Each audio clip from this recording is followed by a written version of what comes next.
An iconic shoreline structure under distress as storms rolled through the state. The Grass Island Red Shack survived the worst of the storm, but community members were worried it would be pulled in along the Long Island Sound. NBC Connecticut's Kevin Geis joins us live in Guilford with more. Kevin.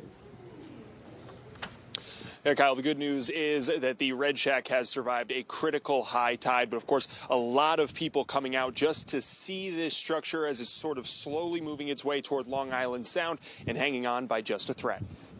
The shoreline shack stressed. Oh, I wanted to come down just to see it. Is it okay? Is it floating out? Jill Cannon was one of dozens stopping by Friday afternoon to get a glimpse of the Grass Island Red Shack slipping into Long Island Sound. It's on the cover of, local magazines. It's in books, and people come from all over just to take a picture of it or to go walk over on the island. Everyone stopping by tells the same story. The shack is an icon, many saying it's gracing the walls of their homes in painting or picture form. So I think it has a special place in people's hearts, and I think people want to see it saved and preserved. This was the scene close to high tide. As the water receded, the structure came to rest on the shore. Julie Gribbin stopped by to see the damage herself. It's just kind of a quaint little thing. I think it harkens back to old Guilford, when it was more rural and it was more of a fishing village, and I think it reminds people of the history of the town. The goal, according to the town, is the shack won't only be a part of history, but the future. We've been concerned that something like this was going to happen with it. Guilford First Selectman Matt Hoy says the town has been in the process of determining how to move the shack 60 feet back to higher ground.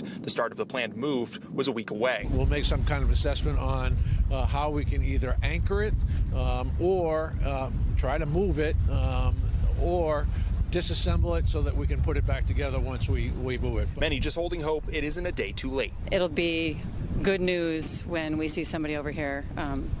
However, they're going to be able to move it back as soon as possible. The First Selectman also says that the town will continue to monitor the status of the shack, at least in the short term.